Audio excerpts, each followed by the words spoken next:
There are moments in history when a civilization believes itself unbreakable. Moments when its borders stretch farther than its imagination, when its armies march with a confidence so absolute that defeat becomes something that happens only to others. In the early years of the 1st century AD, Rome stood at such a height. The empire sprawled from the salty blue edges of the Atlantic to the burning sands of Syria, from the marble ports of Egypt to the cold forests beyond the Danube. Everywhere, the eagle standard cast its shadow. To the Romans, the world seemed to be folding beneath their will. And yet, even at the empire's peak, there remained one land Rome had never truly understood, a land of deep forests, shifting mists and tribes who answered to no king. Germania, a region whose very name, whispered in Roman barracks, brought to mind ambushes in shadowed glades, warriors emerging from fog like spirits of the earth, and storms that swallowed armies whole. Still Rome marched, because Rome always marched. At the head of this new push into the German frontier was a man of pedigree and confidence, Publius Quinctilius Varus, governor, aristocrat, friend of Emperor Augustus.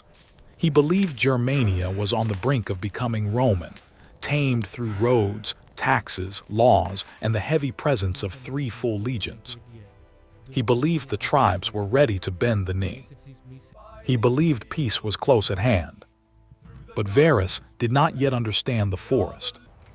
He did not understand the people. And worst of all, he trusted the one man he should have feared most. Because somewhere in the dense green north, a young chieftain raised in Rome itself waited patiently for the moment when the empire would make a fatal mistake. His name was Arminius, and history would remember him as the man who humiliated Rome. To understand what happened at Teutoburg, one must first step into the world where it occurred, a world very different from the open plains or sunlit roads where Roman armies usually thrived. The Teutoburg Forest was not simply a woodland. It was an ancient, primeval maze carved from oaks and pines that had stood since before the founding of Rome. The canopy rose like a living cathedral, shutting out sunlight, muffling sound, and twisting the air into something damp and heavy. Rain pooled on leaves the size of shields. Roots wound across the earth like snakes. Paths narrowed into bottlenecks, then vanished without warning. To the tribes who lived here, the forest was home. To the Romans, it was a fortress they could not siege, a labyrinth they could not map. Legions marched best on open ground, in lines wide enough to maneuver, in fields where cavalry could charge, where siege engines could roll, where standards could be seen fluttering in the wind. But inside these forests, Rome's advantages withered. Formations collapsed. Horses struggled. The famed Roman discipline dissolved into the chaos of mud, rain, and twisted terrain. And every rustle in the dark could hide a spear. The Germans moved effortlessly through this world. Their villages lay hidden among the trees. Their warriors trained to vanish between trunks, to move silently through undergrowth, to strike and disappear before an enemy even understood what had happened. It was here, beneath this endless green roof, that the Germans planned to make their stand. They had failed to beat Rome in open battle. But in the shadows, among the roots and the rain, they believed victory was possible if a leader could unite them. And Arminius believed he was that leader. Before he became Rome's nightmare, he was Rome's favorite son. Arminius was born into the Cherusci tribe, one of many Germanic peoples who lived beyond the Rhine. As a child, he had watched Roman forces sweep through his homeland, negotiating alliances, taking hostages, and reshaping tribal politics with a mixture of charm and quiet threats. He was one of those hostages, not a prisoner, but a valuable bargaining chip, taken to Rome to be educated, trained, and molded. And Rome had molded him well. He learned the Latin tongue. He studied Roman tactics, Roman discipline, Roman ambition. He served in the Roman army and earned citizenship, a rare honor for a man from the forests. In many ways, Arminius became a Roman success story, a tribal prince transformed into a loyal Roman officer. But beneath the polished surface of Roman education, something older and deeper remained. A loyalty not to the empire who raised him, but to the land that had birthed him. While marching in Roman armor, he dreamed not of serving Rome, but of defeating it. Rome expected him to return to Germania as a bridge between the empire and the tribes. And he did, but not in the way they imagined. When Arminius returned north, he saw his people pushed, taxed, manipulated, treated as subjects rather than allies. He saw the arrogance of Roman officials who believed Germania already belonged to them. And he understood something critical. Rome would never stop expanding. Rome would never share power. Rome would never treat the tribes as equals. And so Arminius began to weave his plan. He met secretly with chieftains who despised Roman rule. He forged alliances between tribes that had been enemies for generations. He whispered promises of freedom, of vengeance, of a world without Roman chains. And then he waited for the perfect moment to strike, a moment only he could create. Because Arminius had the one thing no other Germanic leader possessed: the trust of Rome. The news arrived like a spark dropped in dry grass. A local uprising had broken out beyond the Roman-controlled regions. Villages burned, allies rebelled, and tribal unrest spread like wildfire. Varus believed he needed to act quickly. Arminius believed this was exactly what Varus would do.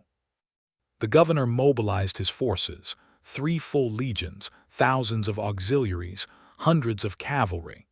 It was one of the largest armies Rome had ever marched into Germania, and yet, for all its strength, it moved like a creature blindfolded. For Arminius had chosen the route. He advised Varus to take a shortcut toward the rebellious regions, a path through the forest, narrow and winding, where no legion should ever march. Varus agreed. It was the single greatest mistake of his life. The column stretched for miles. Soldiers marched knee-deep in mud as rain hammered the earth. Wagons bogged down. Pack animals collapsed. Storm winds tore through the treetops, drowning out commands and scattering scouts. The once proud Roman formation dissolved into fragmented units struggling to keep pace. Officers whispered uneasily. Veterans muttered that something felt wrong. But Varus, confident in Arminius, pressed forward. And it was then, at the moment he was needed most, that Arminius disappeared. He rode ahead with the cavalry, claiming he would gather tribal allies to support Rome. He would not return, because by the time Varus realized he had been abandoned, the forest around him was already closing in. Warriors moved silently among the trees. Spears were prepared, shields readied, drums whispered in the distance. The trap was set. The first attack came not as a single strike, but as a wave breaking against a shore. Screams erupted from the front of the column. Spears rained down from the canopy. Warriors burst from the undergrowth with painted faces and wild hair, cutting into the Roman line from all angles. Panic spread. Soldiers tried to form ranks, but there was no space, only mud, trees, and chaos. The forest became a killing ground. Roman shields tangled in branches. Swords clattered uselessly against wet bark. Standards toppled into the mud as men slipped, fell, and vanished beneath the crush.